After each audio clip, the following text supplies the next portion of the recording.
Welcome to Me Reimagined, a space where we step into the impossible version of ourselves, a version we only dream of, so we can create lives we love and the impact we are meant to make. So we're going to do something a little bit different today. Today, I'm going to tell you a story. And it's going to be a chance to reflect on who you're becoming as the ground shifts beneath you.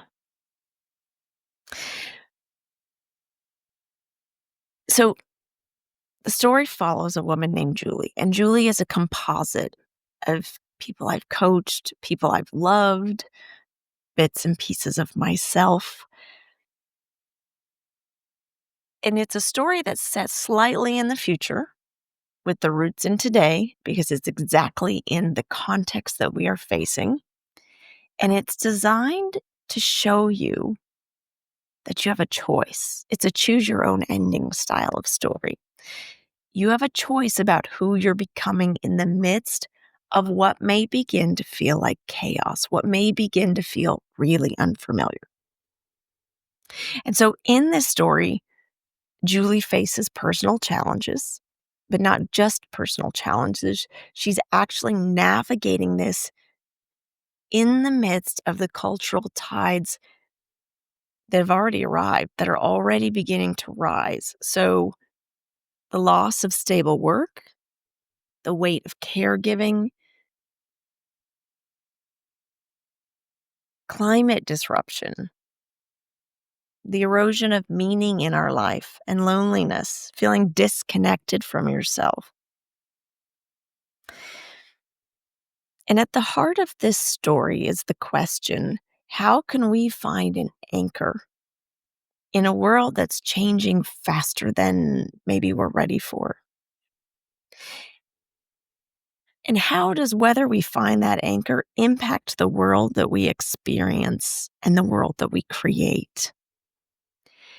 And so you're going to hear two versions of Julie's future because it's a choose your own ending and you'll get to choose the one you like. There's an ending where she retreats into armor, old patterns, where she's not able to anchor into herself. And then there's the version where she chooses to anchor, to open, expand, and grow. And it's a story it's meant to be a what if, a map of possibility, so that you can see that what you're doing right now has ripple effects that are going to change your experience of what's coming, of what's already here, and what you're creating.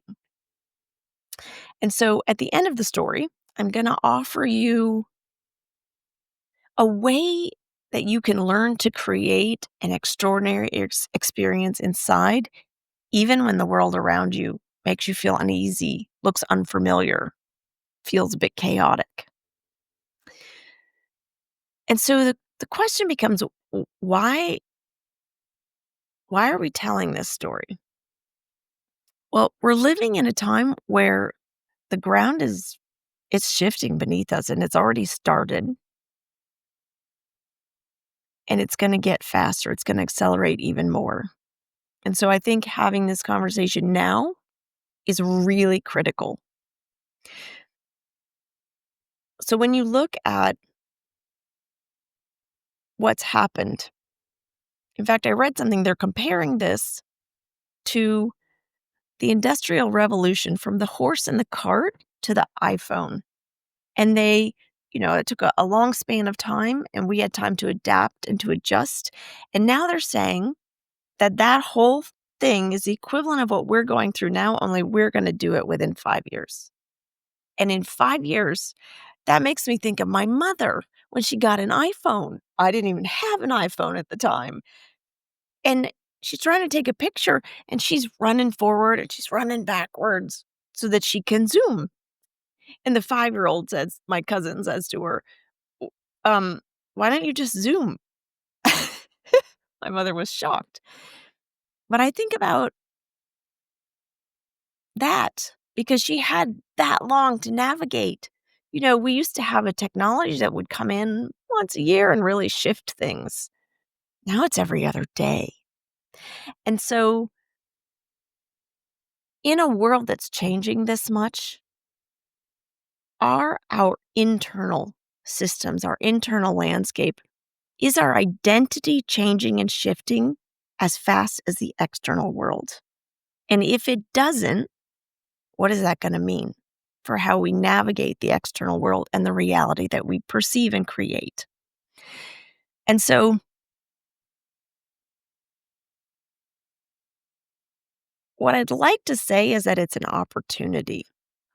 I can see that a lot of people are terrified and scared and are sending messages about how we're not going to be able to do it, scarcity-based messages. And what I want you to walk away with at the end of this episode is an abundance-based message. That if you can take this as an opportunity to connect to yourself, to walk away from old patterns. We were never just meant to work and die. We were never meant to sleep, grind it out, and go to sleep.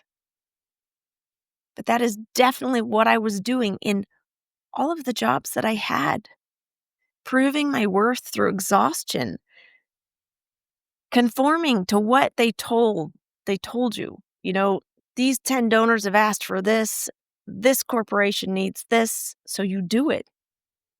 You show up every day in a certain dress code to do a certain thing, and you're not, at the end of the day, you're not, at least I wasn't, living soulfully, living purposefully. You are feeding your family for the moment, but that's survival. That is sleep, wake up and grind, sleep. So this is a time where everything's in flux. Everything is going to feel unfamiliar. But it is our chance to stop surviving and to start living soulfully, to do the thing our soul is here to do. It's a chance to remember that we are not a brain manipulating a body. You may or may not have a spirit. It's a chance to remember that we are a spirit here to transcend something, that we have a bigger meaning that we lose sight of because our gazes are down in the weeds of the material. And so we are a spirit who has a connection to earth through this body. And the mind, it's not in control. It's an observer, and it is receiving the messages that the spirit sends it to navigate this world so that we can learn the lessons we're here to learn. And so that's going to become increasingly important as the world that you're in inverses, turns upside down, and you feel disoriented, a bit chaotic inside. Because that's when you realize that this work isn't self-indulgent. It isn't the thing you do if you have time. It's the thing you do because it is necessary. It is what's going to help you navigate and experience a chaotic world with joy, with dancing, with tumbling through the wind versus rigidly clinging, hanging on, feeling like you're being torn in half. And so I want you to think about where you've already experienced this in your life.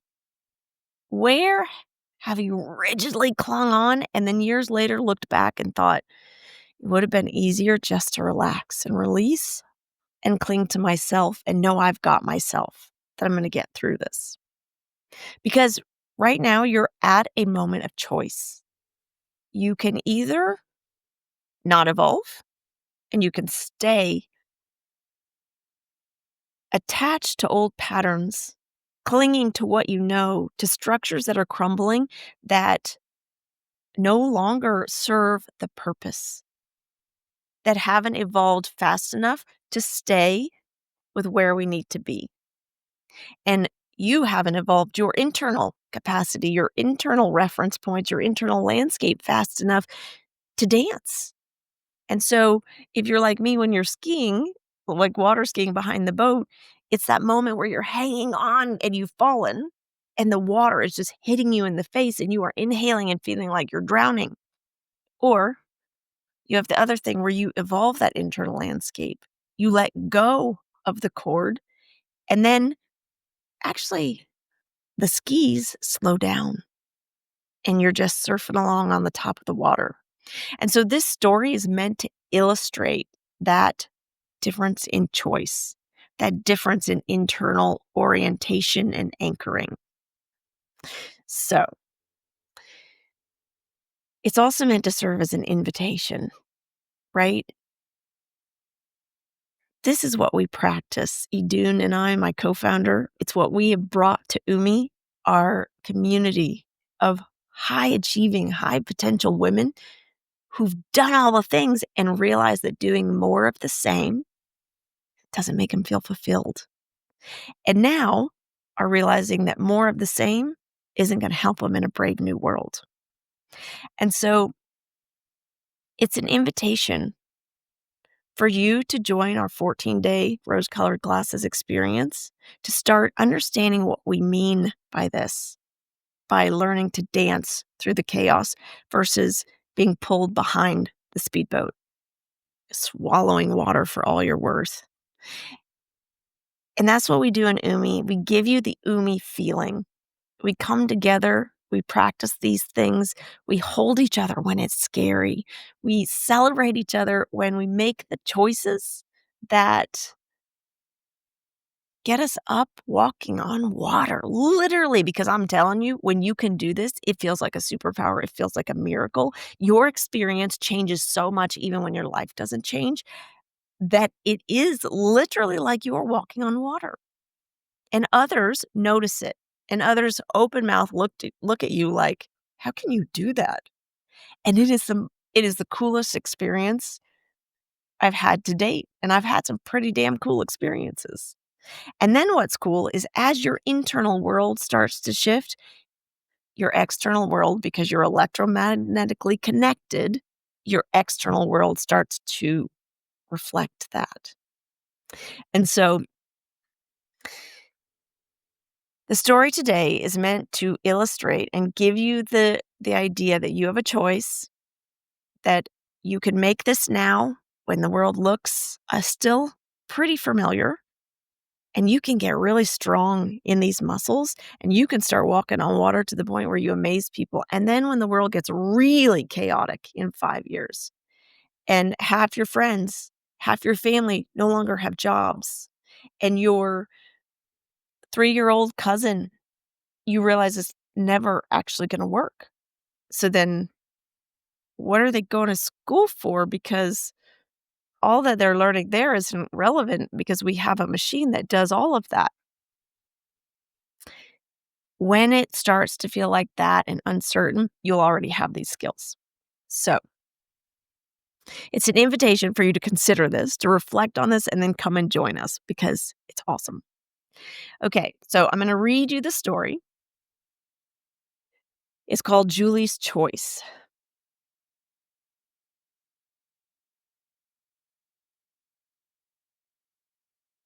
Julie always said she came from strong stock.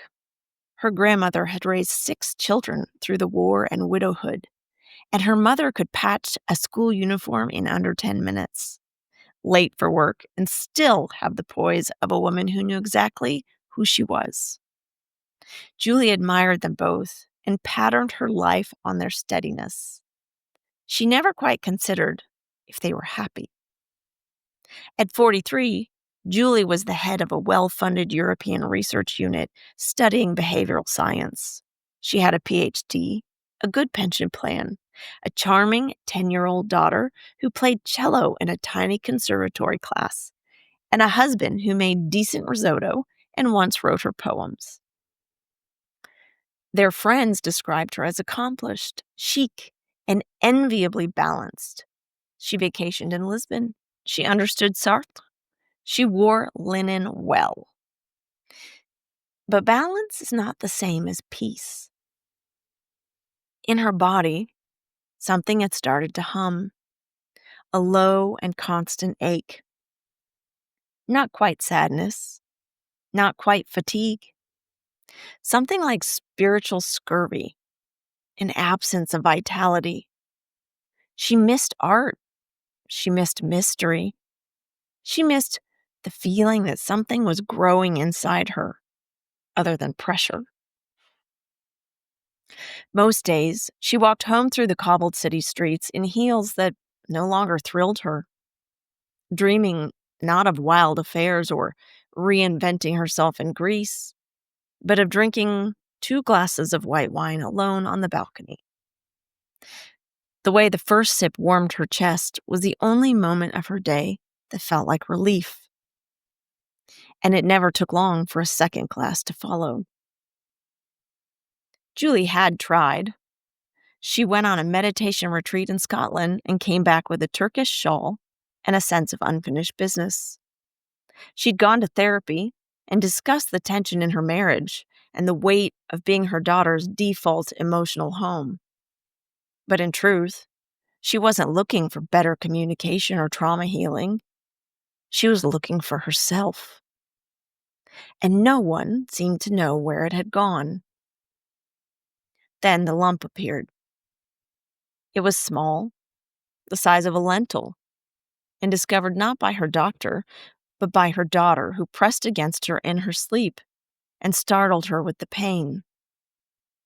The diagnosis came with cool efficiency: early-stage breast cancer, surgery, radiation, recovery, prognosis good, outlook unclear. Lying in a sunlit room with white bandages across her chest, Julie finally admitted the truth. She didn't want her old life back. That same year, the world tilted. AI began replacing entire industries. Whole swaths of people, coders, translators, administrators, lost jobs, not through negligence, but obsolescence. Julie's field wasn't spared. Her research was deemed less cost-effective than predictive modeling. Her funding dried up. Climate events grew bolder, more unruly. Wildfires swept through southern Europe. Floods drowned towns that had never even seen a river. The world was unraveling, and so was Julie. Ending 1. Julie went back to work anyway. A different job, one that paid less and asked more. She told herself to be grateful. Her friends were struggling too. At least she had a home. At least she could afford wine. But something in her hardened. She woke up with a racing heart most mornings. Her daughter's tears about school made her snap. Her husband, once endearing in his emotional detachment, now felt like another mouth she had to feed emotionally. Every conversation required effort. Every plan felt like a burden. The job didn't last. Budget cuts, again. Now she filled her time with worry and wine. The world was strange, unrecognizable. People talked about AI-generated beauty, AI doctors, AI therapists. Her daughter wrote essays about climate migration. And Julie, who had once taught emotional cognition to doctoral students, felt brittle and overwhelmed. At the grocery store, she found herself hoarding extra rice, extra toilet paper, tins of beans she'd never liked, just in case. She stopped volunteering, stopped hosting dinners, stopped donating. She kept her head down and hoped not to be noticed. When the refugee families arrived in her neighborhood, families displaced by fire and floods, she tightened her grip. She avoided eye contact. She told herself she was tired, not cold. But she felt cold and small. She stopped dreaming. Her world shrank. Her laughter thinned. Her body healed, but her soul didn't. At night, she lay awake, scrolling headlines with a numb thumb, afraid of the future, ashamed of the past. Every sound startled her. Every plan felt foolish. She had survived, but she hadn't come alive. Ending 2. Julie chose differently. Just once. At the edge of her recovery, instead of clawing her way back into the life that drained her, she paused. She said yes to a circle of women she didn't know yet. Women who spoke in ways that made her skin prickle and her heart stir, who asked real questions, who didn't pretend. In Umi, she found something she hadn't known she was missing, a place to be human without performance. They held each other. They didn't flinch from rage or joy. They celebrated tiny wins and challenged each other to grow. For the first time, she stopped drinking at night, not because someone told her to, but because the world inside her had become interesting again. She made art, bad art, curious art, collages, silly watercolor blobs, photographs of light. She stopped trying to solve herself. She started listening. When the funding ended, she didn't panic. She already knew that her worth was not tied to a salary or title. She built a consultancy that helped displaced professionals navigate meaning in a new world. It wasn't flashy, but it mattered. When refugee families moved into the neighborhood, she dropped off groceries and a welcome card. Her daughter helped teach the younger ones cello. They hosted open dinners with empty chairs. The same events that had shrunk her before, climate chaos, job loss, displacement, now opened her. She didn't always have answers, but she had capacity. She held complexity in her heart like a song. She led workshops on resilience, painted murals with children, started a podcast about wonder. She laughed more, loved more, rested more. She was not who she had been. She was better, not more productive, more whole.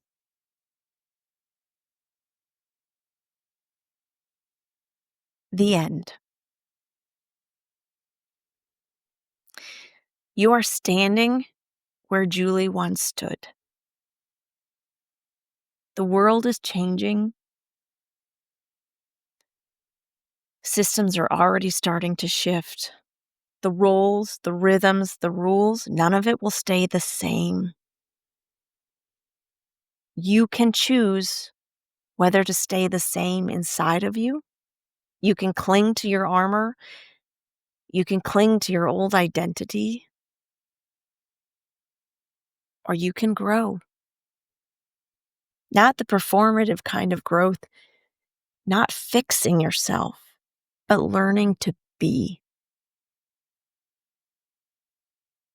You can create your external reality from an internal reality where you feel anchored, where you feel whole. But you have a limited time to do this while the world is still familiar. And if you choose to do it now, the new world, the brave new world that you're navigating, it will be an entirely different experience.